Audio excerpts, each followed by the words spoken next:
தலைகளை தாழ்த்தி கர்த்தர் நம்மோடு கூட பேசும்படியாக.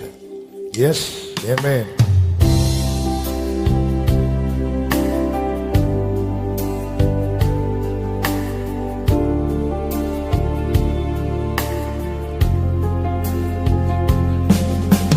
கிருபையாய் என்னை நடத்தி செல்லும், தயவாய் என்னை காத்து கொள்ளும், அன்பாய் என்னை அணைக்கும் ஆத்மநேசர்.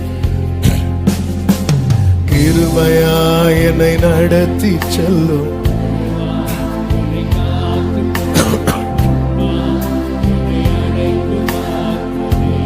இயேசுவே இயேசுவே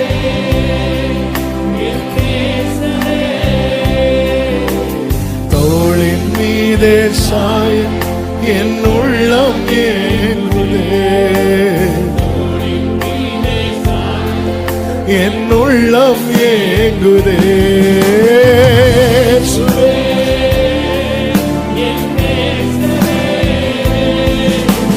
தோளின் மீதே சாய,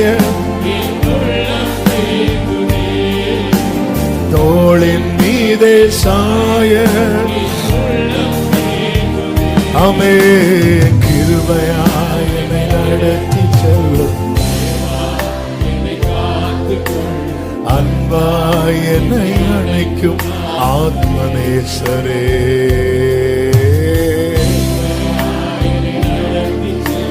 தயவாய்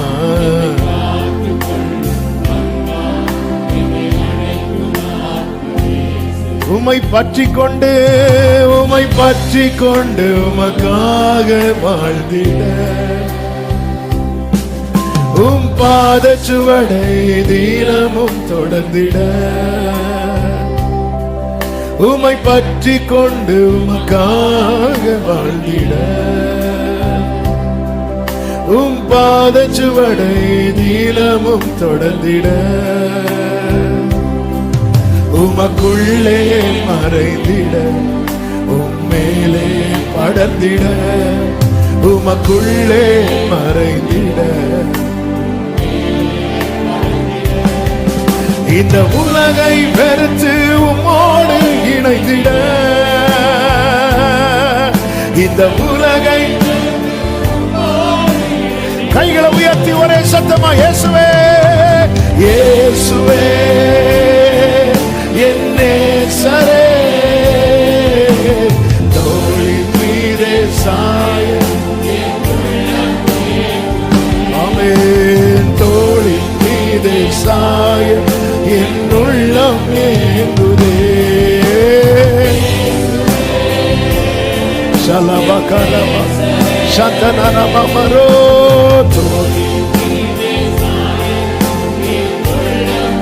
என் உள்ளம் ஏங்குதம்மா.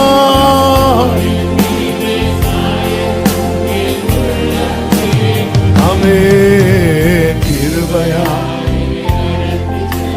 தயவாய்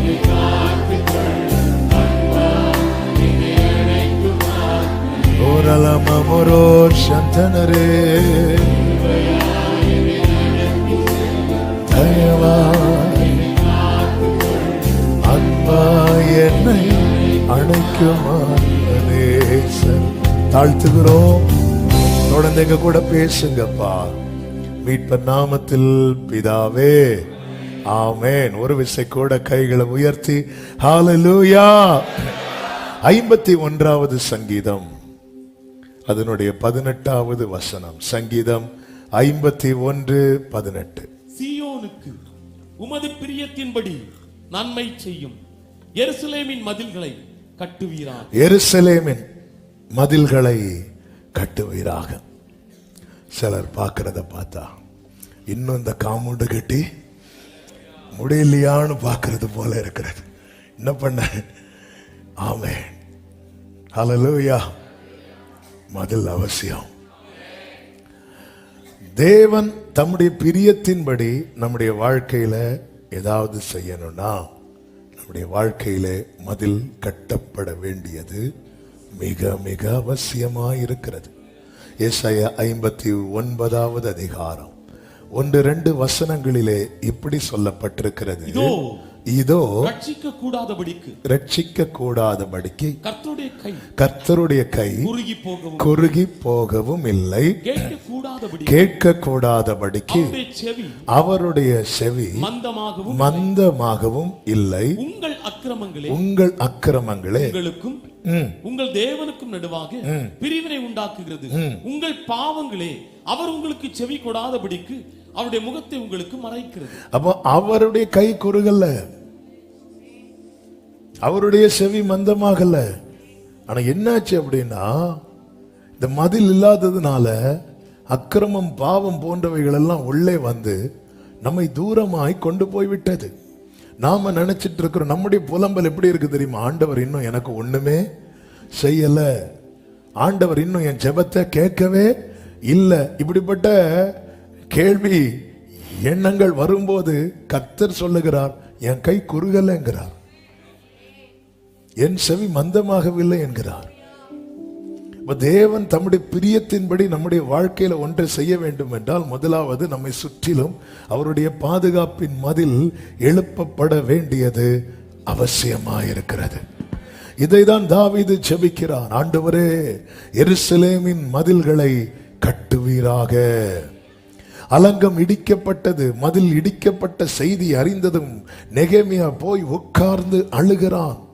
காரணம், இந்த மதில் எவ்வளவு அவசியமானது.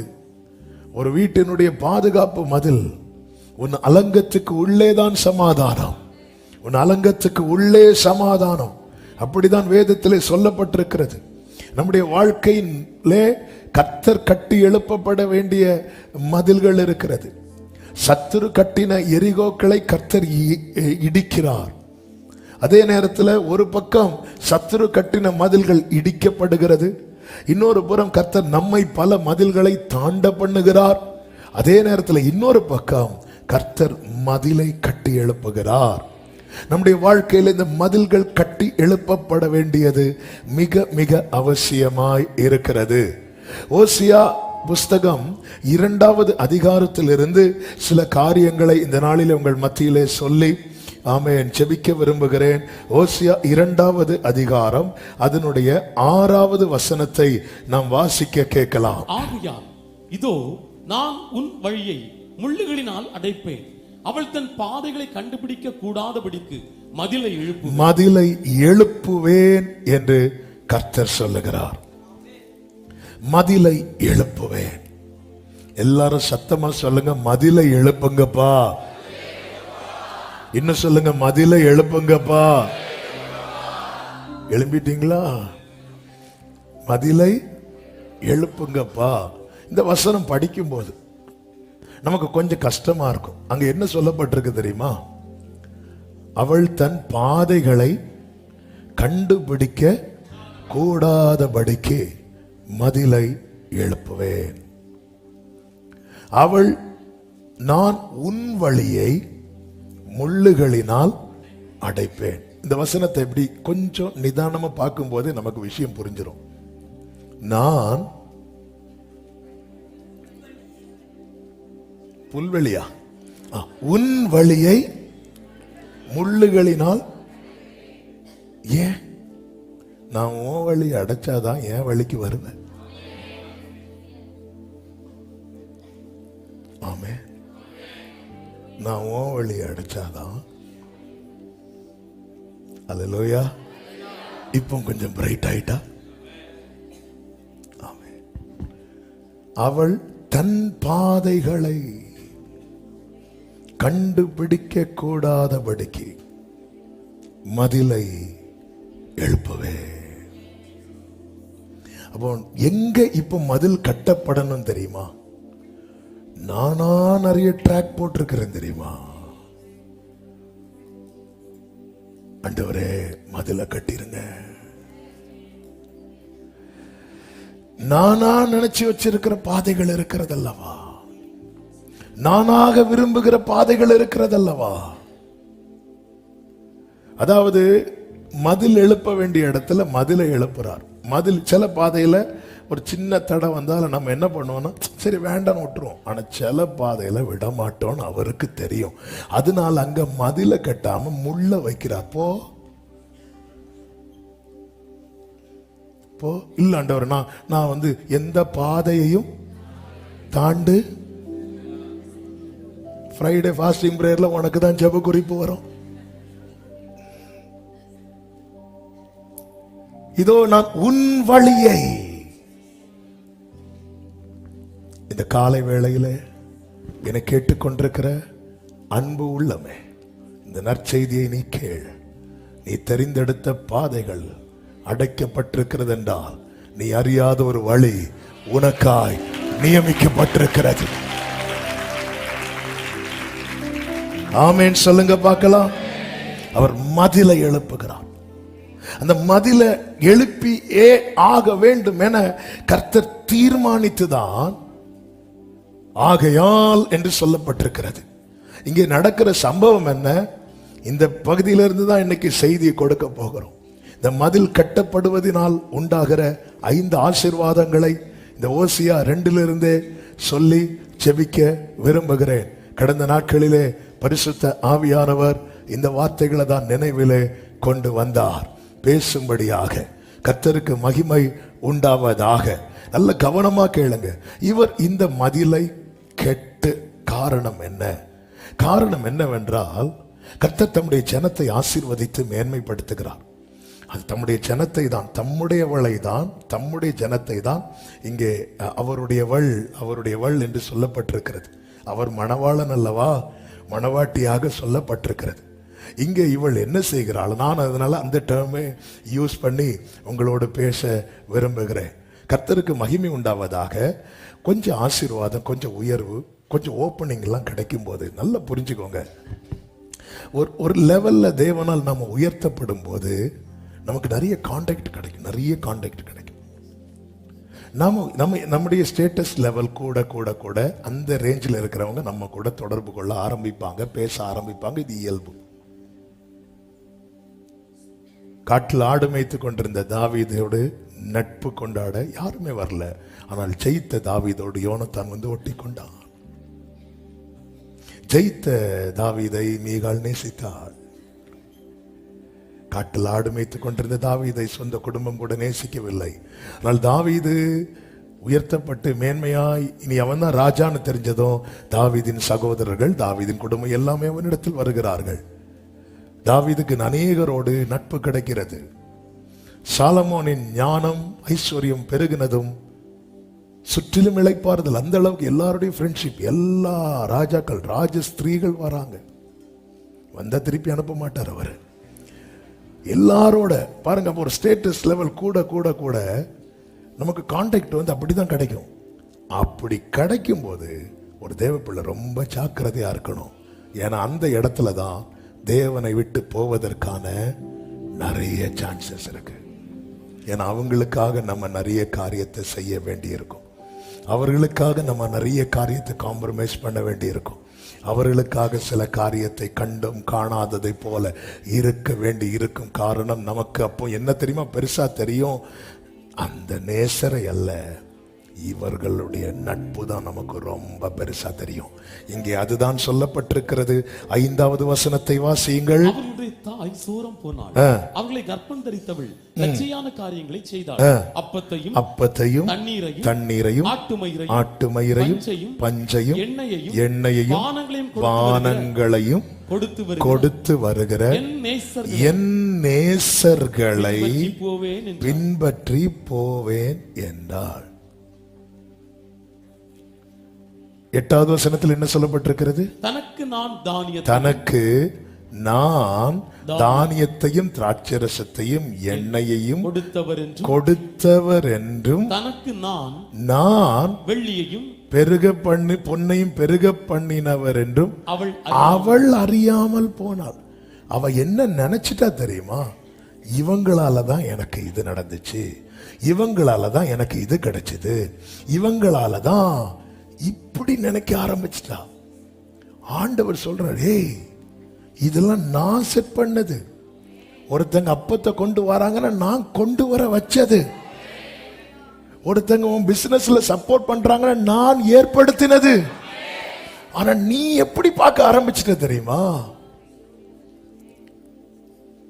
பார்த்தாரு, இது வேலைக்கு ஆகாது.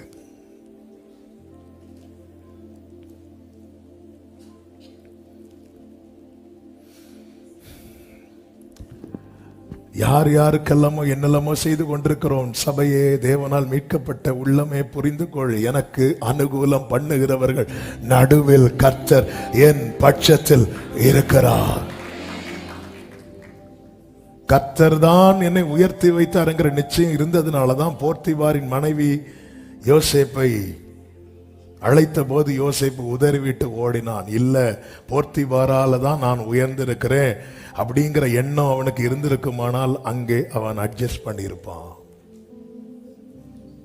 இப்ப நான் சொல்றது உங்களுக்கு புரியும்னு நினைக்கிறேன்.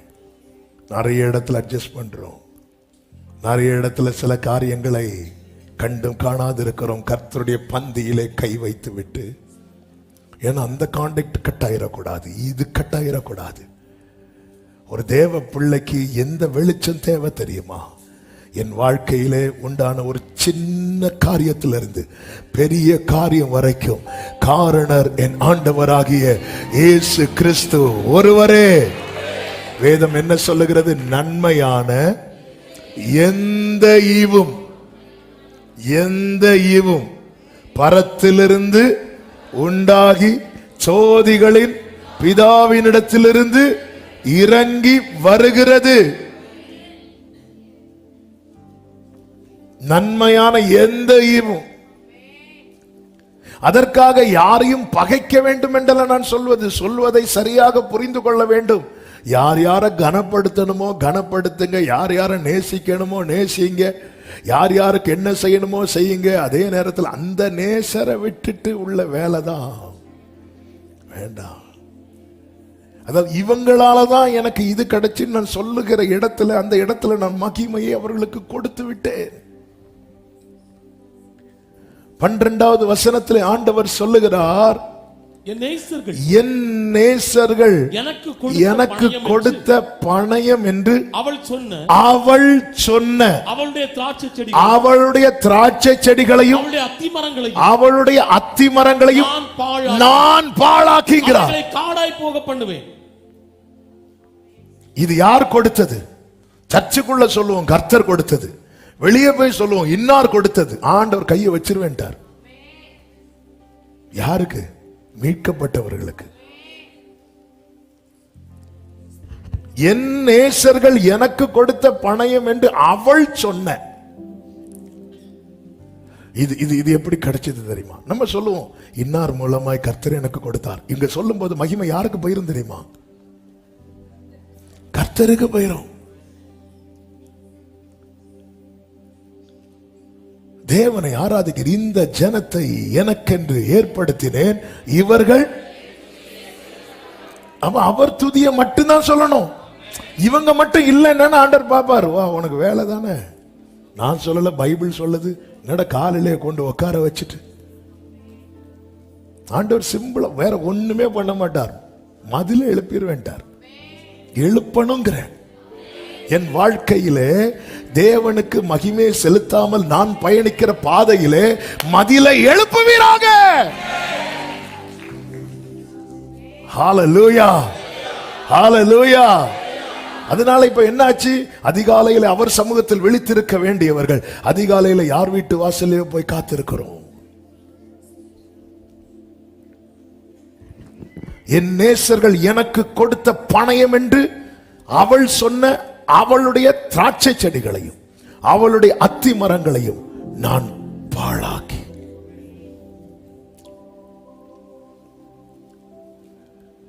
ஆண்டவர் பார்த்தார், இந்த மதிலை எழுப்பலைன்னா இவள் என்னை விட்டு தூரமாய் போய்விடுவாள். கிரயம் கொடுத்தவருக்கு தாங்க அந்த வலி தெரியும். ஏங்க நம்ம விலை கொடுத்து 10 ரூபா கொடுத்து வாங்குற பன்னு, ஒரு பன்னு 10 ரூபா கொடுத்து வாங்குற பன்னு அது கெட்டு போயிட்டுனாலே நம்ம அந்த கடைக்காரன் போய் சண்டை போடுவோம். என்னங்க வச்சிருக்கிறீங்க? கெட்டதையா வச்சிருக்கிறீங்க? 3 நாள் ஆனதையா வச்சிருக்கிறீங்க? 2 வார்த்தையாவது கேட்போமே 10 ரூபா கொடுத்து வாங்கினதுக்கு. கடைசி சொட்டு ரத்தம் வரைக்கும் கொடுத்து வாங்கினது எதற்காக? எங்க அவருக்கு மகிமையாய் சூரியனையும் சந்திரனையும் நட்சத்திரங்களை வைக்க வேண்டியதுதானே. அப்படி வைக்காமல் நான் ஆபிரகாமின் தேவனும் ஈசாக்கின் தேவனும் யாக்கோபின் தேவனும் என்று அவருடைய நாமத்தை பிரஸ்தாபப்படுத்த காரணம் என்ன? அவருக்கு மகிமையாய் தேவன் நம்மை தான், மீட்கப்பட்டவர்களை தான் வைத்திருக்கிறார். இதெல்லாம் கொடுத்தது யாரு? இதெல்லாம் கொடுத்தது யாரு? என் நேசர்.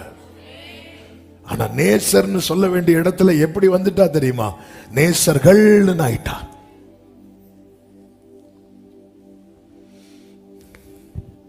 அதாவது அதனாலதான் அநேகருக்கு ஆண்டவர் சமூகத்தில் ஆராதிக்கிறது என்பது அது ஒரு கடமை ஆயிட்டு. அது ஒரு கடமை ஆயிட்டு. இல்ல அவரால் தான் இந்த ஒரு வாரம் நான் நிற்கிறது, நிர்மூலமாக இருப்பது, நான் உடுத்தது, நான் சாப்பிட்டது, நான் ஜீவனோடு இருப்பது, நான் பயணித்தது, என் வண்டிக்கு பெட்ரோல் போட்டது கூட. அந்த உணர்வு இருந்தா ஆராதனைக்கு எப்படி வருவோம் தெரியுமா?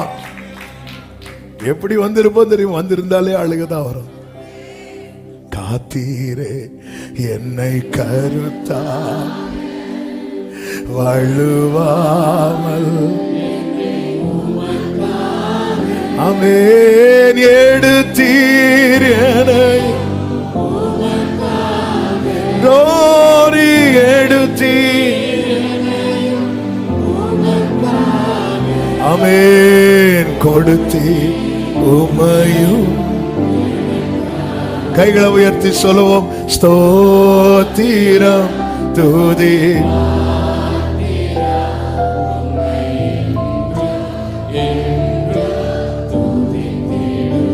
ஆமென்.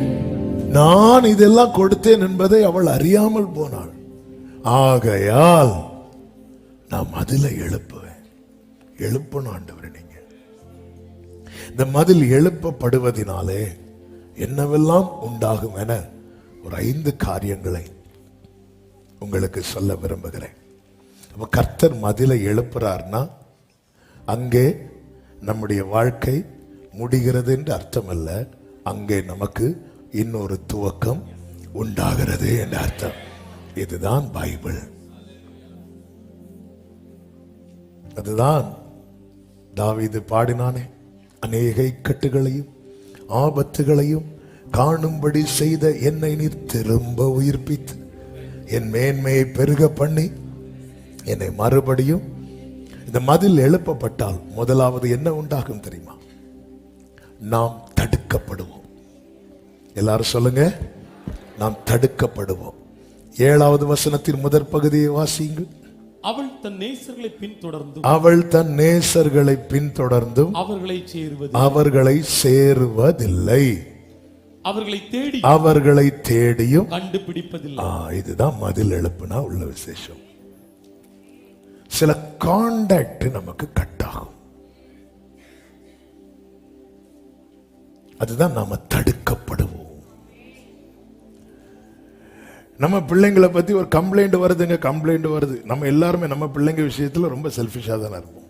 எல்லாரும் இருப்போம், இருக்கணும். இல்ல காக்கைக்கும் தன் குஞ்சு பொன் குஞ்சு தான் சொல்லுவாங்க. இப்போ சிலருக்கு டவுட்டா இருக்கு, இதுல யார் காக்கா? நம்ம பிள்ளை இப்போ பிள்ளைய பத்தி ஒரு கம்ப்ளைண்ட் வருது, உங்க பையன் அல்லது உங்க பொண்ணு இவங்க கூட சேர்ந்து இந்த மாதிரி பண்ணிட்டு இருக்கிறாங்கன்னு சொல்லும் போது நீ ஏன் அப்படி பண்றேன்னு சொல்றதை விட நம்ம அட்வைஸ் எப்படி இருக்கும் தெரியுமா? நீ அவங்க கூட சொல்ற இதுதான். அதே போல அந்த பிள்ளைக்கு பெற்றோர் என்ன சொல்லுவாங்க? சார் எல்லா பெற்றோரும் இப்படிதான் சொல்றது. இதுதான் தன் நேசர்களை பின்தொடர்ந்தும் சேருவதில்லை. நல்லா இருந்த நிறைய கான்டாக்ட் திடீர்னு கட் ஆகுதுன்னா புரிஞ்சுக்கோ, மதில எழுப்பிட்டாரு, நீ சேஃப் ஆயிட்டேன்னு அர்த்தம்.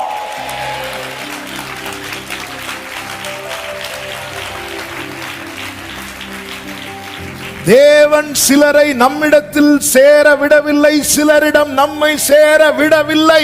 இதுதான் சபையை இன்று நீ கேட்க வேண்டிய சத்தியம். தேவன் சிலரை நம்மிடத்தில் சேர விடவில்லை, சிலரிடம் நம்மை சேர விடவில்லை. அவள் தன் நேசர்களை பின்தொடர்ந்தும் அவர்களை சேருவதில்லை, அவர்களை தேடியும் கண்டுபிடிப்பதில்லை.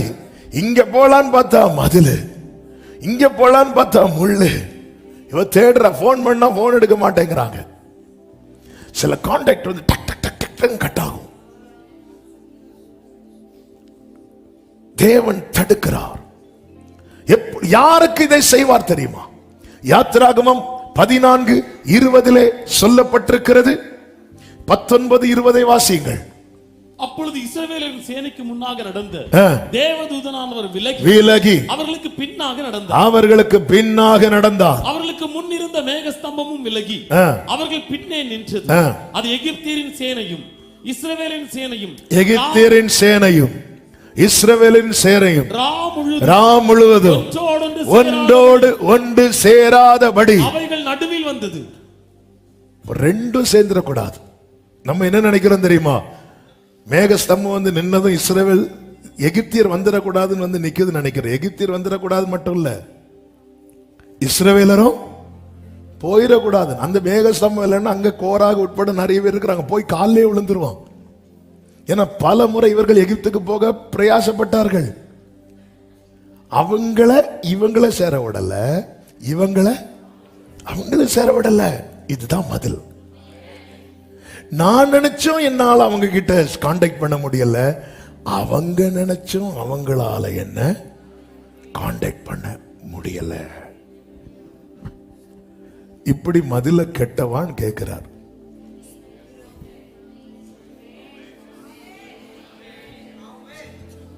ஆமென், ஆமென். இன்னும் 3 இருக்கிறீங்க, நீங்க நல்லா இருக்கிறதுக்கு சொல்லிட்டு இருக்கிறேன்.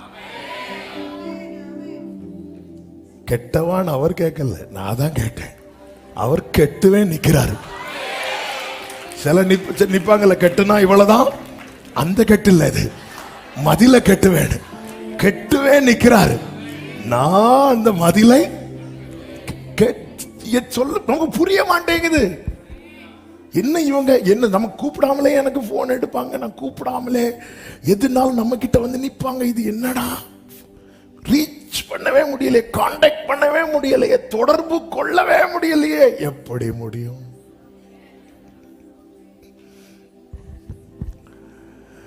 சாஸ்திரிகள் இயேசுவை பார்க்க போகும்போது ஏரோதை பார்த்து விட்டு போனார்கள். அவங்க இயேசுவை பார்த்து விட்டு திரும்பும் போது மதில கட்டிட்டார். ஏன்னா நீ இப்ப யார மீட் பண்ணிட்டு வர தெரியுமா? ஜீசஸை மீட் பண்ணிட்டு வர. இயேசுவை சந்திக்கிற ஒவ்வொரு தருணமும் உன் வாழ்க்கையின் பாதுகாப்பு மதில் கட்டப்படும்.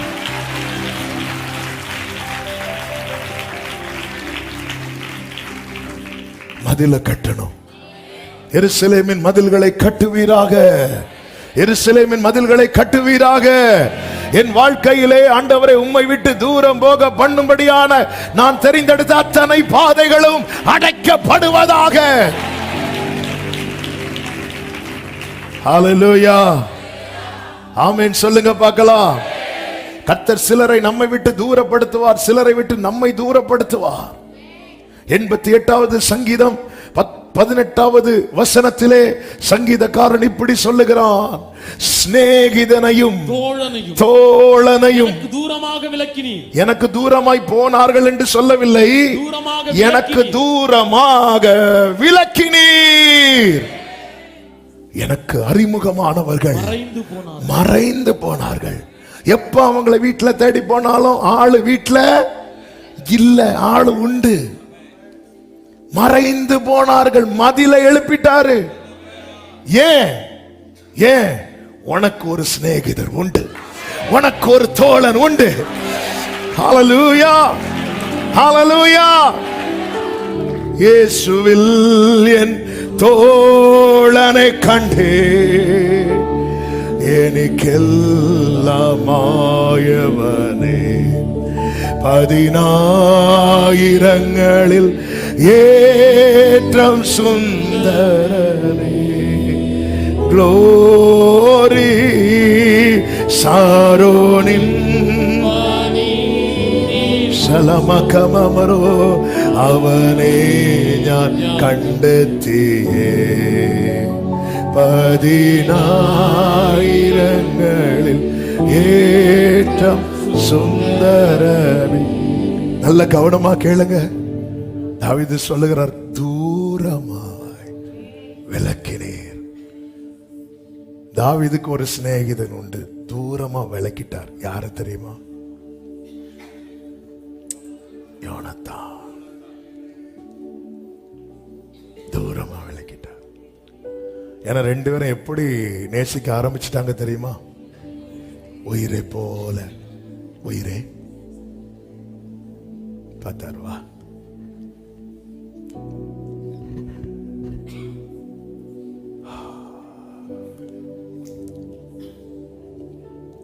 சில இடத்துல ஆண்டவர் செய்யற காரியம்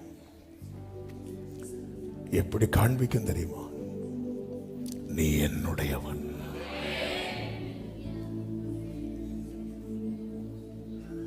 நீ என்னுடைய, யூ ஆர் மைன்.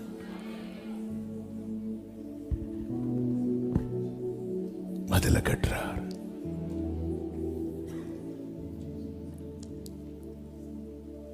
எப்ராஹிமே உன்னை எப்படி கைவிடுவே, இஸ்ரவேலே உன்னை எப்படி.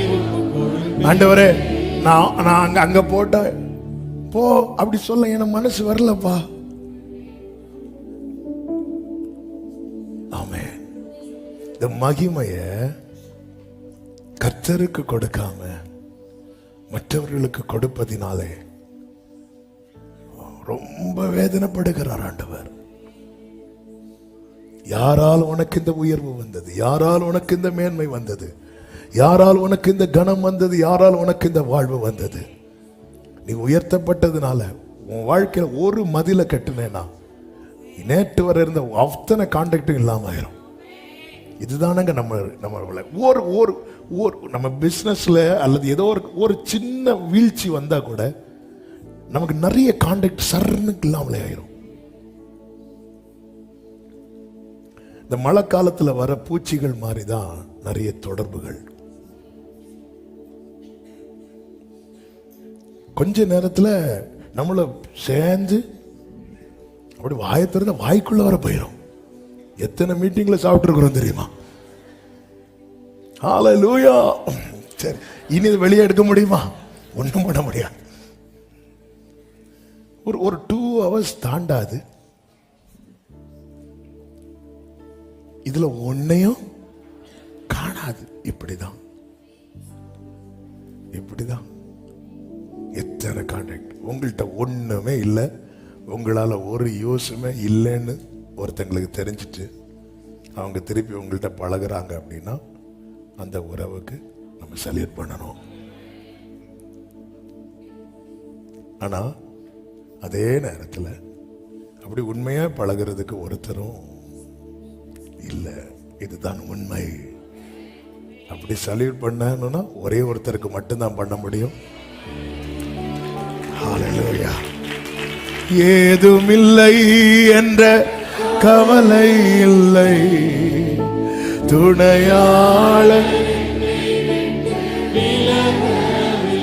சொன்னதை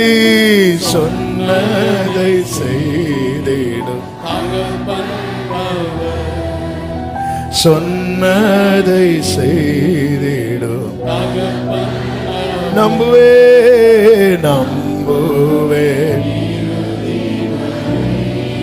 Love you, Father.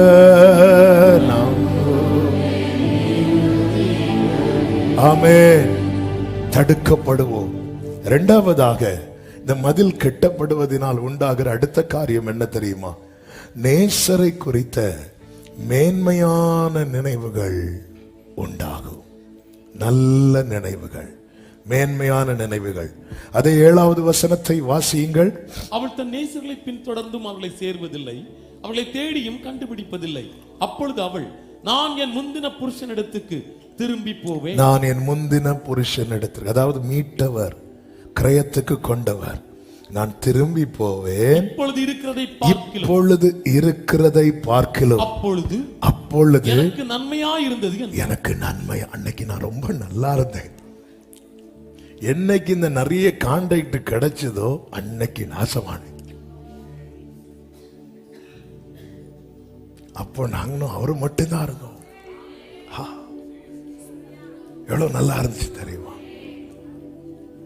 அதுதான் தாவீது சொல்லுகிற, பூர்வ நாட்களை நினைக்கிறேன், உங்களுடைய அதிசயங்களை நான் தியானிக்கிறேன். என்னப்பா பூர்வ நாட்கள்? காட்டுல இருந்து அதுவா? எஸ். கொகையில இருந்து அதுவா? எஸ். அதுல என்ன அதிசயம் இருக்கு? அவர் என் கூடவே இருந்தார்.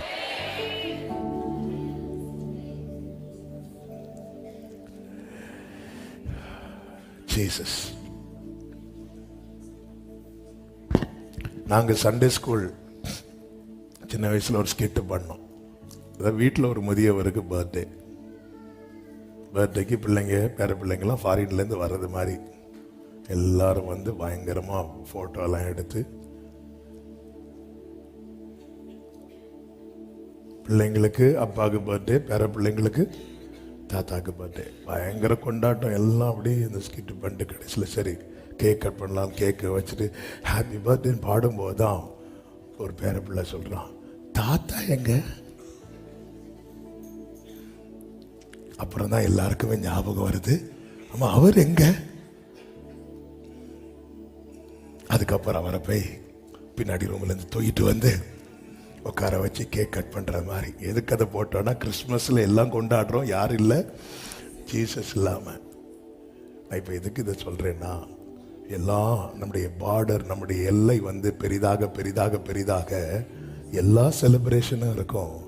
ஆனா அந்த இடத்துல நம்ம பல நேரத்தில் யாரை மறக்கிறோம் தெரியுமா?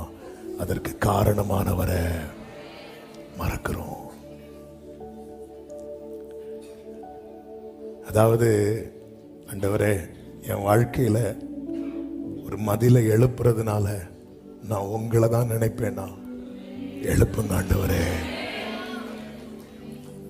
உங்களை மறக்க பண்ணுகிற பாதையில முள்ளுகளால நீங்க அடங்கப்பா. அந்த பாதை, நீ இந்த ட்ராக்ல வந்துட்டு உனக்கு டெய்லி இவ்வளோ கிடைக்கும் அவ்வளோ கிடைக்கும். உங்களை அதை மறக்க பண்ணுதா? உம்மை மறந்து வாழ்ந்தவனா அது உமக்கு, உம்மை மறுதலித்தவனா இதை உலகே அறியோம். உம்மை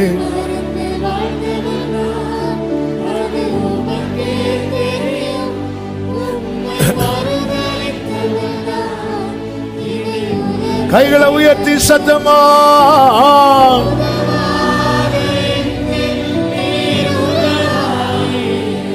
நீங்க இல்லாமல் என் பொழுது விடியாதே.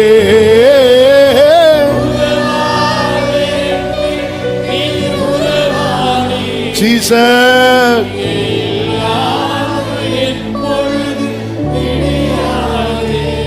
நீங்க இல்லாம என் நீங்க இப்பொழுது இருக்கிறதை பார்க்கிலும் அப்பொழுது நான் அவர்கிட்டே போறேன். நான் அவர்கிட்டே போறேன்னு ஒருத்தி சொல்றான்னா அது எதை காட்டுது தெரியுமா? அவருடைய வாசல் இன்னும் திறக்கப்பட்டிருக்கு.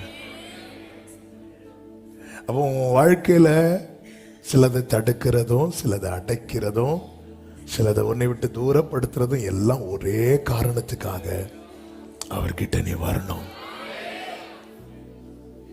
அவர்கிட்ட நீ வரணும். எத்தனை அன்பு! என் மேல் நீர் வைத்த பாரத்தை மாவுபகாரம் தான் என்பேன். என் மேல் நீர் வைத்த பாரத்தை மாவுபகாரம் தான் என்பே. என்னை அடிக்கும் அன்புள்ள உம் கையை முத்தம் நான் செய்கின்றே. இவ்வடி நன்மை காணவே நான் பிள்ளை என்பதை காட்டுவே காட்டுவே காட்டுவே காட்டுவே. ஜீசஸ் அவர் பாரம் நம்ம மேல வைக்கிறதும் அவர் அடிக்கிறதும் எல்லாமே அன்பின் நிமித்தம் மட்டுமே. ஏன்னா நாம இன்னைக்குள்ள சந்தோஷத்தை பார்க்கிறோம், அவர் நாளைக்குள்ள சந்தோஷத்தை பார்க்கிறார். ஹல்லேலூயா. என் பிள்ளைக்கு நான் இதை செய்யலைன்னு ஆண்டவர் சொல்லுகிறார். என் ஜனமாகிய குமாரத்தியை வேறு எந்த பிரகாரம் நான் நடத்த, இவனை நான் வேற எப்படி நடத்த? என் மைண்ட்ல ஒன்னே ஒண்ணுதான் இருக்கிறது. என்ன? நாளைக்கு நான் என் அப்பா கிட்ட போய் நிற்கும் போது நீ என் பக்கத்துல நிக்கணும். இதோ நானும் கர்த்தர் எனக்கு கொடுத்த பிள்ளைகளும். ஏங்க, ஒரு நோவாவுக்கு அந்த பேழைக்குள்ள தன் குடும்பத்தை கொண்டு வரணும்னு தோணுதுன்னா, நோவாவை கொண்டு வந்தவருக்கு உன்னை கொண்டு வந்து நிறுத்தணும்னு தோணாதா? அதனாலதான் கர்த்தர் எரேமியாவை கொண்டு கேட்கிறார், இந்த குயவன் செய்தது போல நான் உனக்கு செய்ய கூடாதோ கேட்கிறார். ஆகையால் இதோ நான் உன் வழியை முள்ளுகளினால் அடைப்பேன். அடைக்கட்டுமா? பயங்கட்டுறது இல்ல, அடைப்பேன். சத்துரு அடைத்த, சத்துரு எழுப்பின மதில 7 நாள் 7 தடவை சுத்தினாலே விழுந்துரும். ஆமென். அவர் எழுப்பின மதில நீங்க 7 தலைமுறைக்கு சுத்தினாலும் விழாது. ஆமென். நம்ம சத்துரு எழுப்பின மதில சுத்த மாட்டேங்கிறோம்.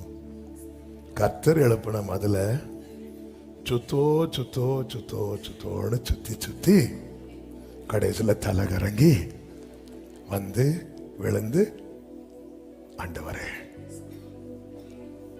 என்ன நினைவுகள், அந்த அந்த அந்த முந்தின நினைவுகள். ஓ, இப்பொழுது இருக்கிறதை பார்க்கலாம். இப்போ உனக்கு 4 கார் இருக்குப்பா, இப்பொழுது இருக்கிறதை பார்க்கலாம். இப்போ உனக்கு 4 வீடு இருக்குப்பா, இப்பொழுது இருக்கிறதை பார்க்கலாம். அப்பொழுது எனக்கு அன்னைக்கு அவர் கூட நீ அப்படி இருந்ததுனாலதான் இப்போ இவ்வளவு கிடைச்சிருக்குது. எங்க இயேசுவோடு ஒட்டிக்கொள்ள ஒட்டிக்கொள்ள நம்மளை ஆண்டவர் ஆசீர்வதிக்கிறதுக்கு கணக்கே இருக்காது. இது 100% உண்மை. ஆனா என்ன பிரச்சனை தெரியும்? ஆசீர்வாதத்துக்காக ஒட்டி கொள்றோம் தெரியுமா, அவங்க ஸ்கிப் ஆகிடுவாங்க. நெருக்கம் வரும்போது நோக்கி கூப்பிடுவதும், பெருக்கம் வரும்போது விலகி செல்வதும் நம்முடைய வாழ்க்கையில் தொடராதபடிக்கு கர்த்தர் காப்பாராக. எவ்வளவுதான் உயர்த்தப்பட்டாலும் நானும் இயேசுவும் என்கிற நிலையிலே நம்முடைய வாழ்க்கை தொடர கர்த்தர் மதிலை கட்டுவாராக. நேசரை குறித்த மேன்மையான நினைவுகள் உண்டாகும். 3வது, இந்த மதில் கட்டப்படும் போது அவர் அண்டை நெருங்கும் அனுபவம் உண்டாகும். 14வது வசனத்தை வாசியுங்கள். ஆயினும் இதோ நான் அவளுக்கு நயங்காட்டி. எப்படி நயங்காட்டி இருப்பார் சொல்லுங்க? இப்ப என்ன காட்டினாலும் வர்றதுக்கு ரெடியா இருக்கிறான்.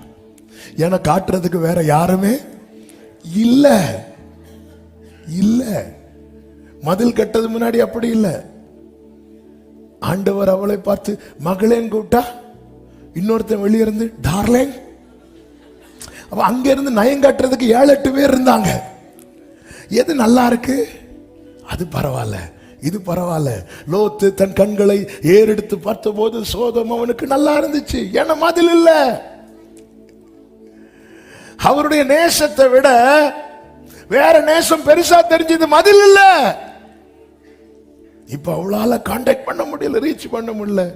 இப்ப இவர் கூப்பிடுறாரு நயங்காட்டி. அவளை வனாந்திரத்தில், பயங்காட்டி இல்ல, நயங்காட்டி. என் ஆண்டவருடைய விருப்பம் என்ன தெரியுமா? அவர் எவ்வளவு பெரியவர் என்று பார்த்து நீ பயப்பட்டு அவரை ஆராதிக்கணும், அதுல மட்டுமே கிடையாது. அதை தாண்டி அவருடைய அன்பை பார்த்து நீ நெருங்கி வரணும். அன்பின் கயிற்றா என்னை இழுத்தி இப்போ அவரால காலையில எழுப்ப முடியுது, 3 மணிக்கு எழுப்ப முடியுது, 2 மணிக்கு எழுப்ப முடியுது. எழுப்பி ஆண்டவரே 12 மணிக்கு எழுப்ப முடியுது. நேத்து எழுப்ப முடியல, ஏன்னா 1 மணி வரை வேற யாரும் நயம் காட்டிட்டு இருந்தாங்க. 2 மணிக்கு அவர் வந்து வாசல தட்டும் போது ஆமே பெல்ல அடிப்பாரு தெரிஞ்சு உள்ள சுவிட்ச் ஆஃப் பண்ணி போட்டுட்டு, இப்ப அப்படி இல்ல. நயம் காட்டினா அவளை வனாந்திரத்துக்கு அழைத்து கொண்டு போய் அவளுடைய பட்சமாய் பேசி அவளை வனாந்திரத்துக்கு வரவழைத்தல்ல, அழைத்து கொண்டு போய். அப்போ 2 பேருமா சேர்ந்து நடக்கிறாங்க. இந்த மதில் கட்டப்பட்டா உன்னை தனியாவே நடக்க விட மாட்டா, உன்னை தனியாவே நடக்க விட மாட்டா. நீ தனிமை கிடையாது. இன்னைக்கு இயேசுவோடு நடக்க முடியல, இயேசுவோடு பழக முடியல. நம்முடைய வாழ்க்கையில மதில் அவசியமா இருக்கிறது. அதான் யோபு சொல்றாரு, அந்த முந்தின சீர் இருந்திருந்தா நன்றா இருக்கும். முந்தின சீர் என்ன சீர்? அவர் ஃபர்ஸ்ட் சொன்னது என்ன தெரியுமா? ஆமென், அவர் கூடவே இருந்தார். அவருடைய தீபம் என் தலையின் மேல் பிரகாசித்தது. அவருடைய ரகசிய செயலின் கூடாரத்தில். அதுக்கப்புறம் தான் என் பிள்ளைங்க சுத்தி இருந்தாங்க, நெய் இருந்துச்சு, அது இருந்துச்சு, அதெல்லாம் அப்புறம். ஃபர்ஸ்ட் அவர் கூடவே இருந்தார். அதான் அந்த முந்தின சீர் எனக்கு இப்பொழுது இருந்திருந்தால். அவருடைய ரகசிய செயல் கூட.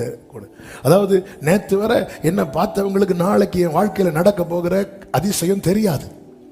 அதனால யோபுவை பார்க்கிறவங்க எல்லாருமே இப்படிதான் பார்த்துட்டு இருப்பாங்க. நேற்று நம்ம கூட இருந்தா இன்னைக்கு பாரு கார்ல போயிட்டு இருக்கிறோம். ரகசிய செயல் எது அவர் எப்போ செய்வார்னே தெரியாது. சாதாரணமா தான் இருக்கு லைஃப். திடீர்னு லிஃப்ட் பண்ணி விட்டுருவாரு. தெரியும். அதான் அவர் மற்றபடினா தெரியும், இவங்க அப்படி பண்ணாங்க, இவங்க இப்படி பண்ணாங்க, அதனால எப்படி வந்தாங்க. யோபுக்கு இவ்வளவு ஆசீர்வாதம், முதல்ல அத்தனை ஆசீர்வாதங்களும் வந்ததுக்கு காரணமும் யாருக்கும் தெரியல. 42வது அதிகாரத்துல எல்லாம் 2 மடங்கா எப்படி வந்ததுன்னு யாருக்கும் தெரியல. ஏன்னா இதெல்லாம் செய்கிற ஒருத்தர் பரலோகத்தில் இருக்கிறார்.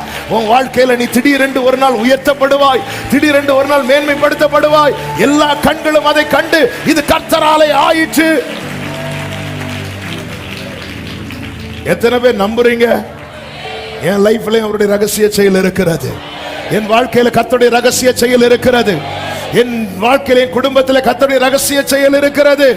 ஆமென் சொல்லுங்க பார்க்கலாம். ஹல்லேலூயா. ஆமென் ஆமென். அது அவரோடு, இயேசுவோடு. இயேசு வேணும் என் ஜீவிதத்தில், இயேசு வேணும் ஓரோ தினமும், இயேசு வேணும் என் அந்தியம் வரை, பிரியனே வேணும். என் கடைசி வரை எனக்கு இயேசு வேணும். நான் அவளை நயன் காட்டி, ஆண்டவர் இங்க உண்மையில பயங்காட்டி அழைத்திருக்கலாம். இவர் ஒழுங்கா வந்துரு நயன் காட்டி. பேதுருவை நயங்காட்டி தானே கூப்பிட்டார். பேதுருவை அந்திரைய அழைத்து கொண்டு வரும்போதே இயேசு சொல்லிவிட்டார் கேபா என்று. அவன் ஆமேன் என்று போய்விட்டான். போய் மீன் பிடிக்க போகிறான். கர்த்தர் மதிலை எழுப்பிட்டார். எங்க வலை போடுறானோ அங்க மீன் வராது. இங்க வலை போட்டா மீன் இங்க, இங்க வலை போட்டா மீன் இங்க. கர்த்தர் யோனாவை விழுங்க மட்டும் மீனுக்கு கட்டளை இடுகிறவர் அல்ல, சிலது நம்மளை விட்டு தூரப்படுத்தவும் கட்டளை எடுக்கிறவர். இப்போ காலையில போட்டு வருது, இயேசு வந்து நிற்கிறார். ஹலோ, ஒழுங்கா வரியா இல்ல இப்படியே நஷ்டப்பட்டு சாகரியா கேட்டாரா? இல்ல. பேதுருவே உன் போட்ல கொஞ்சம் நான் உட்காரவா? உட்காருங்க ஆண்டவரே. பேச ஆரம்பிக்கிறேன். கொஞ்சம் தள்ளுவியா? கொஞ்சம் தள்ளுறேன் ஆண்டவரே. எல்லாம் பேசி முடிச்சு அப்படியே ஆழத்துக்கு கூட்டிட்டு போறியா? ஆழத்துக்கு இன்டைரக்டா கூட. ஆனாலும் பேதுருவே, நீ இருக்கிறியே, நம்மளா இருந்தா ஆழத்தை கூட்டிட்டு போவியா? அங்க பாரு மீனுன்னு சொல்லி தள்ளி போடுவோம். ஏன்னா அப்படி பண்ணிட்டு இருக்கிறாங்க. ஆனா இயேசு ஆழத்துக்கு கூட்டிட்டு போய் வலைய போடு பேதுருவே. எப்படி நயம் காட்டுறார் பாருங்க. ஆண்டவரே, இரவு முழுவதும் பிரயாசப்பட்டோம், ஒண்ணுமே எப்படி பார்க்கிறோம். ஆனாலும் கேட்டுதான் ஆகணும். ஏன்னா வேற யாரும் இல்லை சொல்றதுக்கு. இந்த போட்ல மட்டும் மீன் இருந்து இயேசு வந்திருப்பாருன்னா கூட்டத்துல வரிசைன்னு வாங்கிட்டு போங்க. அப்படித்தானே சகோதரா? போட்ல ஃபுல்லா மீன் வந்து இயேசு வந்து, உன் படகில் கொஞ்சம் இடம் தருவியானா? தள்ளிடுங்க. பேசுறதுக்குலாம் டைமே இல்ல இல்ல இல்ல, தள்ளிடுங்க. இப்ப போட்ல இயேசு, ஆண்டவரை உட்காரணுமா, படுக்கணுமா? ஆண்டவரே, வலைய போடு பேதுருவே, போடுற ஆண்டவரே. ஆமே, ஹல்லேலூயா. ஆண்டவரே, நீங்க இந்த மதில் எழுப்புறதுனால நான் நீங்க சொல்றதுக்கெல்லாம் எஸ் சொல்லுவேன்னா நல்லா எழுப்புங்க ஆண்டவரே. ஆமே, வலைய போட்டு அள்ளி எடுக்க வைத்து நயங்காட்டி. கர்த்தர் நயங்காட்டுற இடத்துல நமக்கு குறைச்சலே இருக்காது. இப்ப கூடுறார், வா அப்படிங்கிறார். ஆமே, பேதுரு எல்லாத்தையும் போட்டுட்டு போறான், அப்படி இழுத்துட்டு போறார். அநாதி சிநேகத்தால் உன்னை சிநேகித்தேன், ஆதலால் காருண்யத்தால் உன்னை இழுத்துக் கொண்டேன். ஆமே. நான்காவதாக 15வது வசனத்தை வாசியுங்கள். அவ்விடத்திலிருந்து அவளுக்கு அவளுடைய திராட்சை தோட்டங்களையும் நம்பிக்கையின் வாசலாக ஆகோரின் பள்ளத்தாக்கையும் கொடுப்பேன். கர்த்தர் எப்பொழுது மதிலை எழுப்புகிறாரோ அப்பொழுதுதான் நமக்குரியது நம் கையில் வரும்.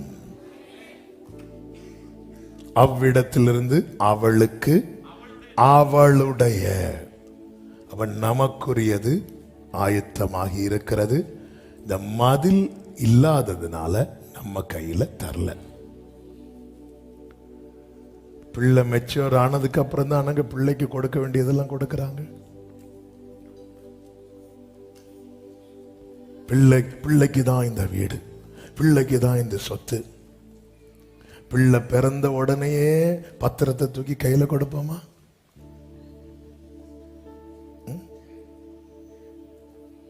இல்ல. நமக்கு தெரியும், சில பிள்ளைங்க வளர்ந்ததுக்கு அப்புறம் பெற்றோர் கொடுக்கல. ஏன்னா தெரியும், இப்ப கொடுத்தா நம்மளை எங்கேயாவது கொண்டு போய் சேர்த்துருவாங்கன்னு தெரியும். அவ்விடத்திலிருந்து அவளுக்கு அவளுக்குரிய. மேவிபோசேத்தின் தகப்பன், மேவிபோசேத்தின் குடும்பம் என்பது ராஜ குடும்பம். ஆனா அந்த மேவிபோசேத்துக்கு வர வேண்டிய சொத்துக்கள், வர வேண்டிய நன்மைகளுக்கும் மேவிபோசேத்துக்கும் சம்பந்தமே இல்லாமல் இருந்தான். இந்த நிலையில்தான் தாவீது கேட்கிறான், யோனத்தான் நிமித்தம் தயவு பாராட்ட யாராவது இருக்கிறார்களா என்று கேட்டபோது மேவிபோசேத் குறித்து சீபா சொல்லுகிறான். உடனே தாவீது சொல்லுகிறான், அவனை அழைத்து கொண்டு வாருங்கள் என்று. அப்படி மேவிபோசேத் உள்ளே கொண்டு வரப்படுகிறான். தாவீதின் அரண்மனைக்குள்ளே, எருசலேமுக்குள்ளே, மதில்களுக்குள்ளே அவன் இப்பொழுது கொண்டு வரப்படும் போது தாவீது அவனை பார்த்து சொல்லும் வார்த்தை தான் 2 சாமுவேலின் புஸ்தகம் 9வது அதிகாரம் அதனுடைய 7வது வசனம். தாவீது அவனை பார்த்து, நீ பயப்படாதே, உன் தகப்பனாகிய யோனத்தான் நிமித்தம் நான் நிச்சயமாய் உனக்கு தயை செய்து உன் தகப்பனாகிய சவுலின் நிலங்களை எல்லாம் உனக்கு திரும்பி கொடுப்பேன். நீ என் பந்தியில் நித்தம் அப்பம் புசிப்பாய் என்றார். உள்ள வந்துட்டேல, இப்ப உனக்கு எல்லாமே திரும்ப கிடைக்கும். இந்த ஆண்டு கர்த்தர் நமக்கு தந்த வார்த்தையை நீ சகலத்தையும் திருப்பிக் கொள்வாய் என கேட்கிற இந்த வார்த்தையை வைத்து ஜெபித்துக் கொண்டிருக்கிறவர்களுக்கு சொல்லப்படுகிற தீர்க்க தரிசன வார்த்தை இதுதான். உன்னை சுற்றி மதில் எழுப்பப்படும் நாளிலே உனக்குரியது அனைத்துமே உன் கையிலே கொடுக்கப்படும். ஆமென். உள்ளவா இல்ல அவன் எங்க இருக்கிறான், அவன் எங்கேயோ இருக்கிறான். இந்த பத்திரத்தை எல்லாம் அவன்கிட்ட கொண்டு கொடு. நோ, அவனை தூக்கிட்டு வா. ராஜாவே அவன் முடவனா இருக்கிறான், தூக்கிட்டு வா. அவனுக்கு இப்ப தேவை மதில். அந்த மதில் தான் என்ன தெரியுமா? நீ நித்தம் என் பந்தியில் அப்பம் புசிப்பா. என் பார்வையிலே இருக்கணும், என் கூடவே இருக்கணும், என்னோடே இருக்கணும். அதுதான் போவன் மதில். ஆபிரகாமுக்கு மதில் அதுதான். எனவே தான் ஆபிரகாம் சொன்னார், நீ எனக்கு முன்பாக நடந்து கொண்டு உத்தமனாயிரு. இல்லைன்னா யாரெல்லாமோ வந்துட்டு போவாங்க. ஆபிரகாமே, உனக்கு மதில் தேவை, என் பார்வையிலே இரு. அவருடைய பார்வை அதுதான் மதில். அதுக்குள்ள இரு. நீ இதுக்குள்ள இருந்துட்டேன்னா உனக்குரியது. கவலைப்படாத, பயப்படாத. இன்னைக்கு கர்த்தர் சொல்லுகிறார், நீ பயப்படாத, அது எங்கேயும் போகல. நான் உனக்கு அதை கொடுப்பேன், நான் அதை உனக்கு கொடுப்பேன். உன்னை நயங்காட்டி அழைத்ததும், உன்னோடு பட்சமாய் பேசினதும் உன்னிடத்தில் இருப்பதை பறிப்பதற்கல்ல, உனக்குரியதை உனக்கு கொடுப்பதற்கு. ஐந்தாவதாக இந்த மதில் கட்டப்படும் போது என்ன உண்டாகும் தெரியுமா? 16வது வசனத்தை வாசியுங்கள். அக்காலத்தில் நீ என்னை இனி பாகாலி என்று சொல்லாமல் ஈஷி என்று சொல்லுவாய். ஈஷி என்றால் ஹஸ்பண்ட் என்று அர்த்தம். பாகாலி என்றால் மாஸ்டர் என்று அர்த்தம். என்ன நீ மாஸ்டர் அப்படின்னு கூப்பிடாம ஹஸ்பண்ட் அப்படின்னு கூப்பிடுவ. அதன் அர்த்தம் என்ன? உன் வாழ்க்கையிலே மதில் எழுப்பப்படும் போது தேவனோடு உள்ள உறவு பலப்படும். உறவு பலப்படும். எந்த ரிலேஷன்ஷிப்புக்குள்ள கொண்டு வரார் பாத்தீங்களா? இயேசுவும் அவளும், இயேசுவும் நாமும். இந்த உறவு ஆழமாகும் போது 17வது வசனத்திலே சொல்லப்பட்டிருக்கிறது, பாகால்களுடைய நாமங்களை அவள் வாயிலிருந்து அச்சு போக பண்ணு. நேத்து வரைக்கும் யாரெல்லாமோ சொல்லிட்டு இருந்தா, இன்னைக்கு அவர் நாமம் மட்டுமே. அவர் நாமமே மதுரமதே.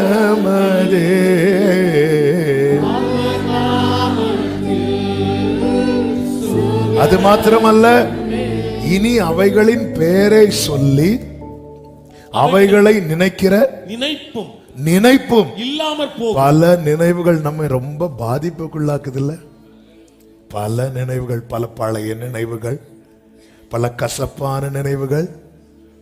மதில் கட்டப்பட்டு உறவு ஸ்ட்ராங் ஆயிட்டு வைங்களா, அந்த நினைப்பு கூட இல்லாமல் போகுமா? இன்னைக்கு அநேகர் திரும்ப திரும்ப விழுறதுக்கு காரணமே பல நினைவுகள் தான். பல நினைவுகள்.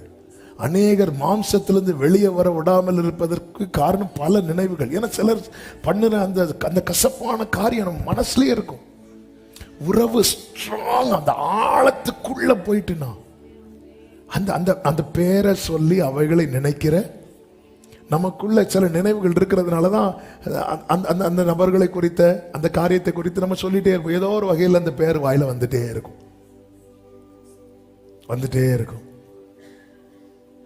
அந்த நபர்களோட அல்லது அந்த சூழ்நிலைகளோட நமக்கு எந்த தொடர்பு இல்லாம இருக்கும். ஆனா நினைவு ரொம்ப ஸ்ட்ராங்கா இருக்கிறதுனால நமக்கு அந்த பெயர் வந்துட்டே இருக்கும்.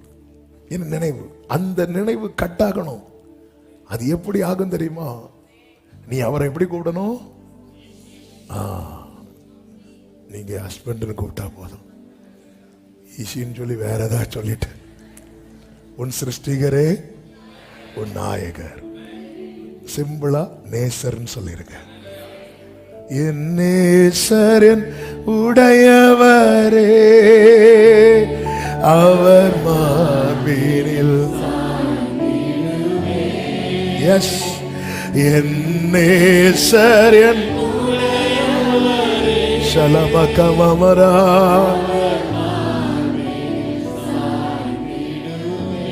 ஆமென்.